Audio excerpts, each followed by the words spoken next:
Lord Krishna नमन मेरे प्यारे विद्यार्थियों, लॉर्ड कृष्णा नमन टू ऑल। प्यारे विद्यार्थियों, अब हम बात करते हैं फीमेल रिप्रोडक्टिव ऑर्गन के बारे में।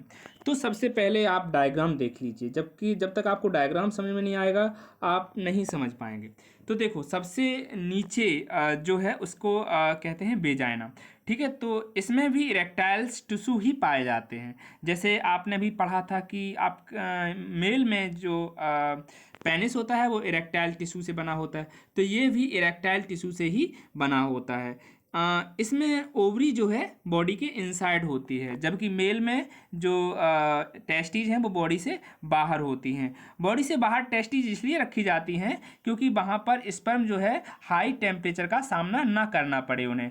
वहाँ पर टेम्परेचर लो रहेगा और लो टेम्परेचर रहेगा, दैट्स मीन्स वहाँ पर फॉर्मेशन सही से हो पाएगा। ठीक है, तो यहाँ पर जो ओवरी हैं वो बॉडी के अंदर होती हैं।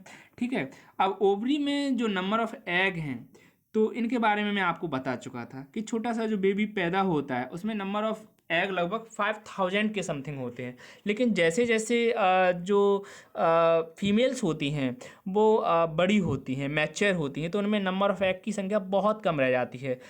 जस्ट लाइक 250 मोर देन इतनी ही रह जाती है। ठीक है, और पर मंथ एक एग रिलीज होता रहता है।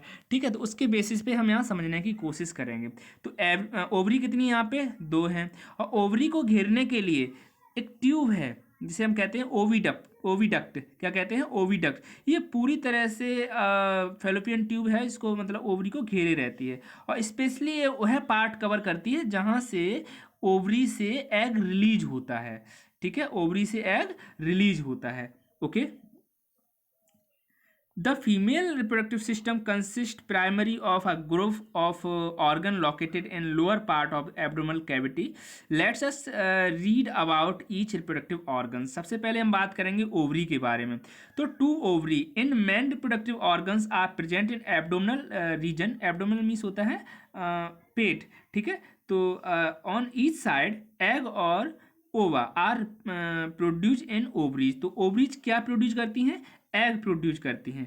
ध्यान रखना, फीमेल्स में जो एग प्रोड्यूस होगा वो कैल्शियम कार्बोनेट के खोल से कवर्ड नहीं होगा।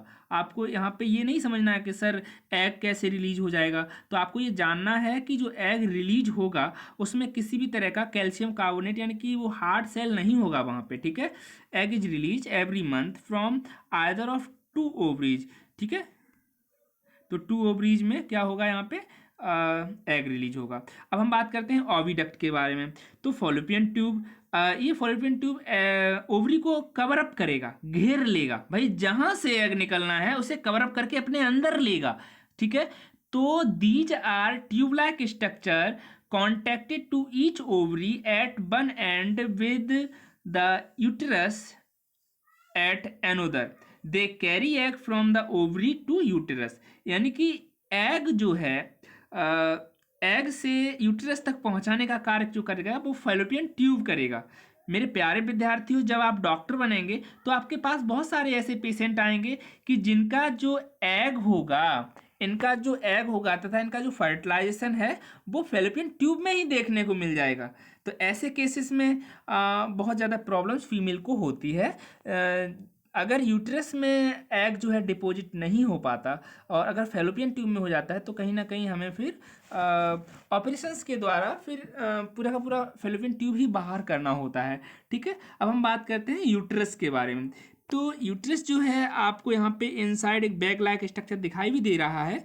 तो it is a muscular bag like structure, ये बैग जैसा स्ट्रक्चर है।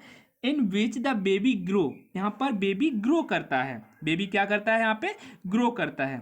वेजाइना क्या है? तो this is a tubelike structure in which the sperm are deposited.